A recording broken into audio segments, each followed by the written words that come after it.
Last spring, I planted 300 tomato seeds and watched exactly 12 of them come up. 12 out of 300.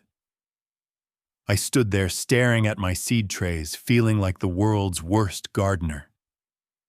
And the thing is, I'd done everything right. Good soil, proper moisture, warm temperatures. I even bought those expensive heat mats everyone swears by. Didn't matter. Most of those seeds just sat there doing nothing and eventually rotted.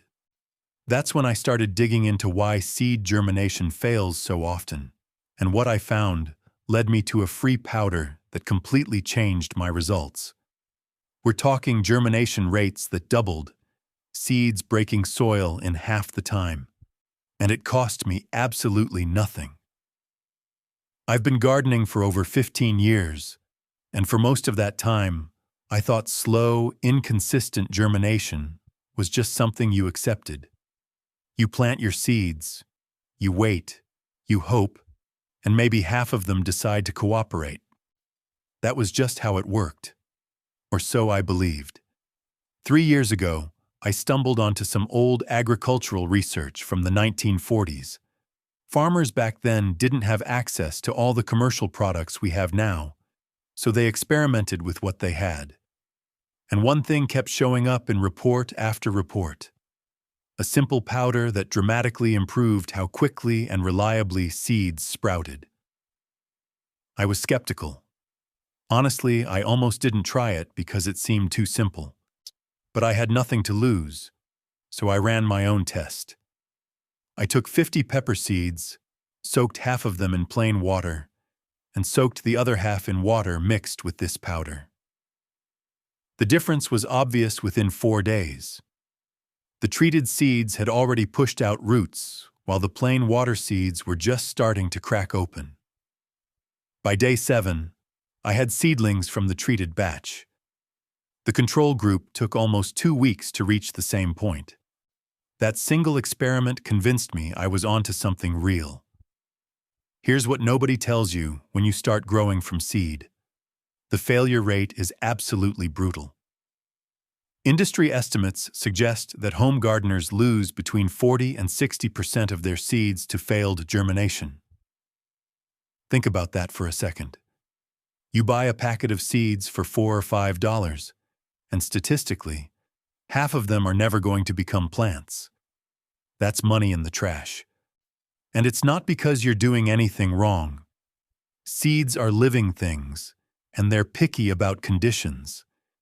The seed coat needs to soften at the right rate. Moisture has to penetrate evenly. The embryo inside needs specific chemical signals to wake up and start growing. When any of those factors are off, even slightly, the seed just sits there. Or worse, it starts to germinate and then stalls out, rotting before it ever breaks soil. Now here's where it gets frustrating.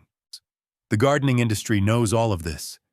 They know germination is unreliable, and their solution is to sell you more stuff. Seed starting mixes, heat mats, humidity domes, germination boosters that cost $15 for a tiny bottle. Don't get me wrong, some of that equipment helps. But the fundamental problem isn't temperature or humidity, it's chemistry. Seeds have a built-in dormancy mechanism. It's a survival feature that prevents them from sprouting at the wrong time in nature. In the wild, seeds need to go through specific conditions, sometimes freezing, sometimes fire, sometimes passing through an animal's digestive system before they'll wake up. When we try to germinate seeds in our kitchens and greenhouses, we're fighting against millions of years of evolution. The seed doesn't know it's safe to grow. It's waiting for a signal that never comes. Commercial growers deal with this through chemical treatments and precise environmental controls that aren't practical for home gardeners. So we're left with inconsistent results and a lot of wasted seeds. The powder I'm talking about is something you've probably walked past 100 times without ever thinking twice about it. It's willow bark. specifically dried willow bark ground into a fine powder. Now, before you click away thinking this is some kind of folk remedy nonsense, hear me out. Willow bark contains a compound called salicylic acid. You might recognize that name because it's the precursor to aspirin. But in plants, salicylic acid does something remarkable. It acts as a natural rooting hormone and germination trigger. When a seed encounters salicylic acid, it essentially receives a chemical signal that conditions are right for growth. The dormancy mechanism gets overridden. The seed coat softens faster. Root development accelerates. This isn't alternative medicine. This is actual plant biology that's been documented in peer-reviewed research for decades. The reason you don't hear about it is simple. You can't patent willow bark. Garden centers can't sell you an expensive proprietary formula when the solution grows on trees. Literally, any willow tree will work. Weeping willows, pussy willows, corkscrew willows, whatever's growing in your area. The bark from young branches, about pencil thickness, has the highest concentration of salicylic acid. And getting it is as simple as pruning a few twigs. If you don't have access to a willow tree, you can often find willow bark powder at herb shops or online for just a few dollars. But honestly, finding a willow tree to harvest from is half the fun. Let me show you exactly how I use this, step by step, because the details matter more than you'd think. First, you need to make willow water, which is basically a tea made from the bark. Here's what you'll need. About 2 cups of willow bark pieces. Chew fresh or dried, both work, and 1 quart of water. If you're using fresh branches, cut them into pieces about 2 inches long and crush them slightly with a hammer or the back of a knife. You want to break the fibers to release more of the salicylic acid. If you're using dried bark or powder, you can skip the crushing. Put your willow material into a glass or ceramic container. Don't use metal. Some metals can react with the salicylic acid and reduce its effectiveness. Now you have 2 options for extraction. The cold method takes longer but preserves more of the beneficial compounds. Pour room temperature water over the bark, cover loosely, and let it steep for 24 to 48 hours. The water will turn light brown, almost like weak tea. That's exactly what you want. The hot method is faster if you're impatient. Bring your water to a boil, pour it over the bark, and let it steep until it cools completely, usually 4 to 6 hours.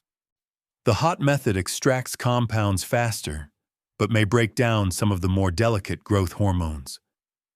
Personally, I use the cold method in summer when I have time, and the hot method in spring when I'm rushing to get seeds started. Once your willow water is ready, strain out the bark pieces. You can compost those. The liquid is what you're after. It'll keep in the refrigerator for about 2 weeks, or you can freeze it in ice cube trays for longer storage. Now here's the critical part that most people get wrong. You don't just dump your seeds into this stuff and walk away. The concentration matters, and so does timing. For most vegetable seeds, I dilute my willow water 50-50 with plain water. So half willow tea, half regular water. Tomatoes, peppers, eggplants, and squash family seeds all do well at this ratio. For smaller seeds like lettuce, herbs, and flowers, I dilute it even more, about 1 part willow water to 3 parts plain water. These seeds have thinner coats and don't need as strong a treatment. Soak your seeds in the diluted willow water for 8 to 12 hours. I usually do this overnight. You'll notice some seeds start to swell and look slightly larger. That's the water penetrating the seed coat, which is exactly what you want. After soaking, drain your seeds on a paper towel for about 10 minutes. You don't want them dripping wet when you plant them. Then plant as you normally would in your seed starting mix. Here's a pro tip that took me a while to figure out. You can also water your newly planted seeds with diluted willow water for the first week. Use the weaker dilution, 1 part willow to 3 parts water, and water from the bottom if possible to avoid disturbing the seeds. This continues to deliver salicylic acid as the seeds germinate. One mistake I see people make is using willow water that's too old. If it smells sour or has any mold growing on it, throw it out and make a fresh batch. Spoiled willow water can introduce harmful bacteria to your seeds and cause more problems than it solves. Another thing to watch for is over-soaking. Seeds that sit in liquid for more than 24 hours can actually drown. They need oxygen as well as moisture, and waterlogged seeds often rot instead of sprouting. Stick to that 8 to 12-hour window and you'll be fine. For hard-coated seeds like morning glories, moonflowers, or some bean varieties, you can push the soak time to 18 hours, but don't go beyond that. If you want to experiment, try scarifying really hard seeds by nicking them with a nail file before soaking. The willow water penetrates even faster through the tiny wound in the seed coat. Just be careful not to damage the embryo inside. After using this method for 2 full growing seasons now, I can tell you the numbers don't lie. My germination rate went from around 50% to consistently over 85%. Some seed varieties, particularly peppers and tomatoes, hit 90% or better. The time to germination dropped dramatically too. Seeds that used to take 14 days are now breaking soil in 7 or 8. That matters more than you might think. Faster germination means less time for fungal problems to develop. It means shorter time under grow lights, which saves electricity. It means I can start more succession plantings because I'm not waiting forever for the first batch to come up. Let's talk about what this saves you in real money.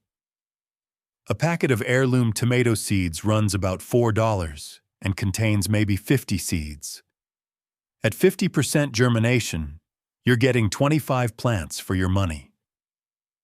At 85% germination, you're getting over 40 plants from the same packet. That's almost double the value. Scale that across everything you grow, from seed, peppers, squash, herbs, flowers, and the savings add up fast. I figure I've cut my seed costs by about 40% just by having more of them actually grow. And the willow water itself costs me nothing since I harvest from a tree in my neighbor's yard. She's happy to have someone pruning her willow, and I get free germination booster. But here's what I didn't expect. The plants themselves seem stronger. I can't prove this scientifically, but seedlings started with willow water appear more vigorous. They have thicker stems and deeper green color in my observation. It makes sense when you think about it. Salicylic acid is involved in plant immune responses. A seed that gets a dose of it right from the start might be priming its defense systems early. Here's what I want you to do this week. Find a willow tree. They grow almost everywhere, often near water or in low-lying areas. Take a few cuttings from the young branches, nothing thicker than your finger. Make your first batch of willow water using the method I showed you. Then pick one type of seed you've struggled with in the past. Maybe your peppers always take forever. Maybe your flower seeds have been hit or miss. Soak those seeds overnight in diluted willow water and plant them alongside an untreated control group. Watch what happens. I'm willing to bet you'll see a real difference. Drop a comment below and tell me what seeds you're testing this with. I read every comment, and I love hearing about your experiments. If this method works for you like it's worked for me, share it with another gardener. This is knowledge that used to be common and somehow got lost when everyone started buying commercial products for everything. If you want to go deeper on seed starting, I've covered some other techniques that pair well with this one. Getting your soil temperature right makes a huge difference. And so does understanding when different seeds actually want to be started. Those are worth looking into once you've got the willow water working for you. This is what real self-sufficiency looks like. Not buying more products, but understanding the simple, natural methods that actually work. You've got everything you need to grow more food, more reliably, starting right now. Happy gardening!